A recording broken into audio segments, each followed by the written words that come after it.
horta inaan koobo ma sahlana lianna waxaan rabaa aniguna taariikh dadka baro dowladdii soomaaliyeed ee burburtay ee jabhadihii burburiyeen markii lagu kala tegey ee soomaaliya dagaallo sokeeye gashay ee la kala qaxay ee la kala firdhiday shir ayaa jabuuti lagu qabtay shirkii jabuuti la isugu yimid oo xasan guuleed abtay doonlaha u naxariistee oo cali mahdi lagu dooran doono soomaaliyu waxay tidhi annagu ma doonayno muqdisho caasimada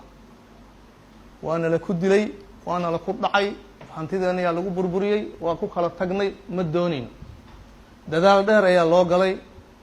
in lagu qanciyo war caasimaddu waa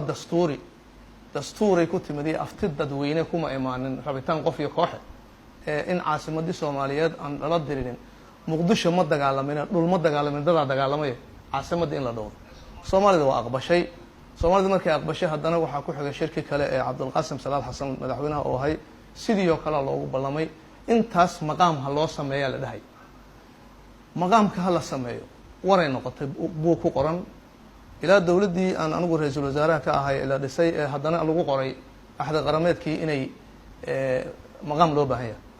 maqaamkii in loo baahan yahay shaki kuma jiro maqaamkii waxaan aaminsanahay 2007 bilowgeedii inaan u helay miisaanid in la sameeyo in shir maalin cadantaan qabanay wasaaradda warfaafinta ka dhacay oo wasiiro badan joogeen iyo civil society dad la yidhaahdo oon ka xasuusta abukaato cumar dhegey la yidhi waxaan sameynaynaa charterkii in la daraafgareeyaan ogahay charterkii markii la daraafgareeyey iyadoo aan hindisaheeda wado in deegaanada gobolka banaadir laga doorto councilo oo doorasho lagu keeno guddoomiyaha gobolka banaadir duqa magaalada ayaan shaqada ka tegay shaqadii waxaa meesha ka amba qaaday ra-iisul wasaare nuur cadde iyo madaxweyne cabdullaahi yuusuf waana hirgashay oo waatan golo deegaan oo ka kooban 69 xubnood oo doortay ee guddoomiyihii gobolka iyo duqa magaalada lagu tartamay ee uu ku guuleystay maxamed cusmaan cali nin la yihahdo dhagaxtuur oo hadda agaasimo guuda council la doortay iyo guddoomiye la doortaan meesha ku ogeynay waxaa timid dowladdii madaxweyne sheekh shariif waa kala diriyey gadaala loo noqo waxaa ka dambaysa dowladdii madaxweyne xasan sheekh oo la rabay inuu dhammaystiro ama uu sameeyo maqaamkan tallaab looma qaadine waa laga tegey hadda waxaan maqlayaa oo doodaha ka socda ee magaaladan iyo soomaaliya gudaheeda kamid a inay iyagii leeyihiin maqaamka maxaa loo samey laya oo iyagu maxay u samayn waayeen madaxweyne sheekh shariif golada la doortay oo guddoomiye gobolo la doortay ayuu u yimiday isagaa baaba-ashoo kala diray maantana wuxuu leeyahay maqaamkii ala rabaa madaxweyne xasan sheekh 4 sano madaxweyne ahay tallaab uma qaadin dowlad goboleedyada markuu dhisayena waajib ayay ku aheeday inuu maqaamka muqdisho meel saaro xuquuqda dadka deegaanka iyo xuquuqda ummadda ee caasimadda u taaba inuu meel saaro oo muqdisho yeelato matalaad iyo madax ay dooratay ummaddu oo u shaqaysa una adeegta hadda xaaladda waa arkayaa madaxweyne farmaajo maamulkiisa waxaan arkayaa xildhibaano iyo abaabul beelo oo muqdisho ka socda laleeyahay maqaamkiyaa dowladdu diidan tahay maqaamka horta yaa sameynaya ma waxaa sameynaya shacbiga mise baarlamaanka yaa sameynaya horta maqaamka waxaa sameynaya oo looga fadhiya oo dastuurku sheegaya baarlamaanka labadiisa aqal iyagaa laga rabaa shacbigu waxay rabaan inay weydiistaan ay xaq u leeyihin laakiin waajibku wuxuu saaran yahay baarlamaanka labadiisa aqal inay saxiyaan weli ma arag xildhibaano inta mooshin geeyo baarlamaanka labadiisa aqal mid kamid a dhahaya maqaamkii muqdishoa loo baahan yahay ee miiska garaacaya marka haddii shaqadoodii inay gabeen aniga ay ila tahay ma inay shacbiga kiciyaan oo dadka isku diraan oo dowladda shacbiga madaxa ayay u socdaan waxaan soo jeedinayaa soomaaliyey baarlamaanku ha ansixiyo ha ka doodo maqaamka magaalada muqdisho dowladda madaxweyne farmaajo ma marka uu xukunka ka dego oosan dhihi doonaa maqaamka hala sameeyo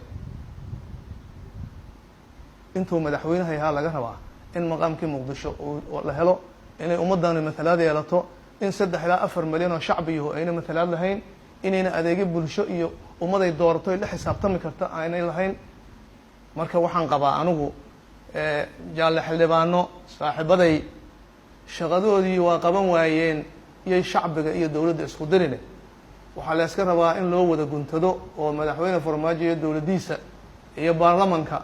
iyo soomaalida isku duubano inay la yimaadaan maqaamkii muqdisho si ummaddan u hesho adeegyo bulsho iyo ummaday doorato ay la xisaabtanto hadday xilka si fiican ugu fuli waayaan ay ka qaado. marka waxaad leedahay maqaamka aniga raalli ayaan ka ahay laakiin nidaam sharciga ha loo maro. anigu waxba kuu sheegayo waxaan ku yidhi hindisaha maqaamka in la sameeyo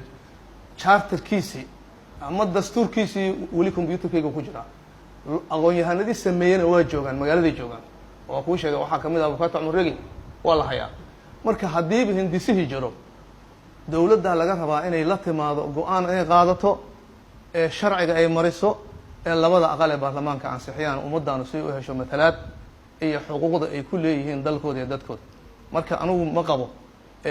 buuq lagu sameeyo waxaan qabaa in jid sharciya la marsiiyo. shalay anaa diidanay anoo madaxweynea, shalay anaa diidanay anoo wasiir ahay, shalay anaa diidanay anoo xildhibaan ahay, maantana waxaan leeyahay hala sameeyo. waxaasu caqli maahayna waxaan qabaa soomaalida inti isku noqoto oo xisaabtanto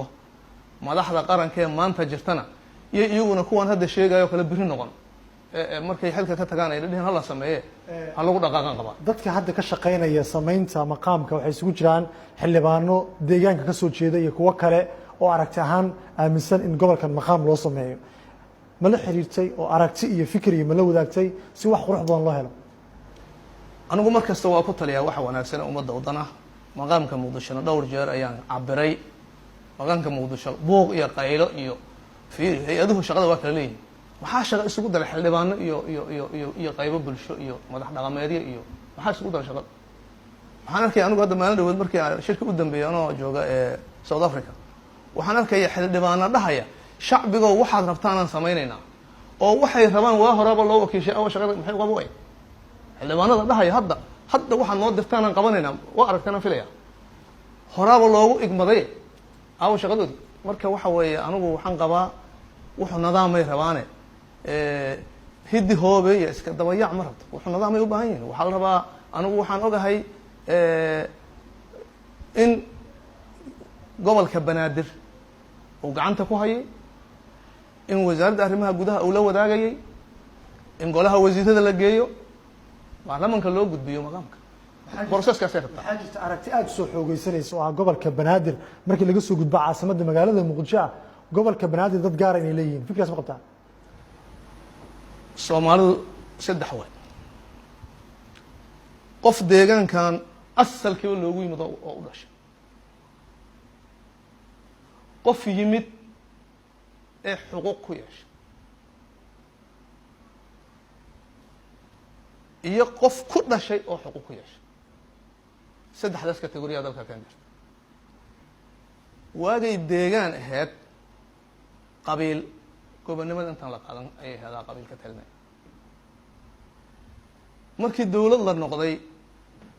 deegaanka dadkii loogu yimid xuquuqay leeyihin gaar adduunkayna ka jirta. caasimadaha adduunku dhulka ay qabtaan dadka loogu yimid xuquuq siyaasadeed oo gaar ah la siiyaa. xuquuqda bulshada, xuquuqda dhaqaalaha, xuquuqda amniga waa lala wadaaga. xuquuqda siyaasadeed macnaha waxa weye iyagaa xukumaya, iyagaa hogaaminaya. laakiin meeshaanu caasimad wey. caasimadii maxay noqotay dad deegaanahoo loo yimid iyo muwaadiniin ay caasimad u tahay oo hanti ku leh oo canshuur laga qaado. marka haddaad adigu leedahay 4 daarood ku leedahay muqdisho oo aad timid 1964 ama 65 aad timid, laakiin 4 daarood oo canshuur laga qaado aad leedahay, miyaada muwaadin ahayn? canshuurtaas adduunka taxpayer canshuur bixiyaha lagu xisaabtama. macno bixin mayso aniga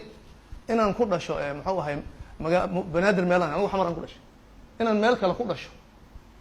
ee aanan magaaladan ku lahayn cariish yar ee aan idhaahdo anaa iskale wax shaqayn kara ma. waxaa la rabaa dadka deegaankanu xaqay leeyihiin, dadkay caasimadda u tahayna xuquuqay leeyihiin. marka waa la isku dari karaan qabaa, waa loo qaybi karaa xuquuqda. ma aaminsana in la yidhaahdo maanta reer hebelaan nahay muxuu ahay oo deegaanka annagaa qaadanayna. lianna waa maqlaya dooda meeshaad ka keentay iyo doodaha socday kamid tahay. annagaa si gaara u samaysanayna dad dhahayo xildhibaanahan arkay si gaara wax loo sameeyey maa soomaaliya anfacayo oo caasimad anfacayo si gaara macnaheeda waa kasi sooma annagaa samaysanayna xildhibaano sameyn waayaa looga fadhiyaa haddii la sameyn waayo dowladdaa ku weynaysa waajibaadkeeda iyo xilkeeda. magaaladan waxay rabtaa xuquuqdeeda inay hesho 4 milyan oo Soomaaliyu dad lama mathali karo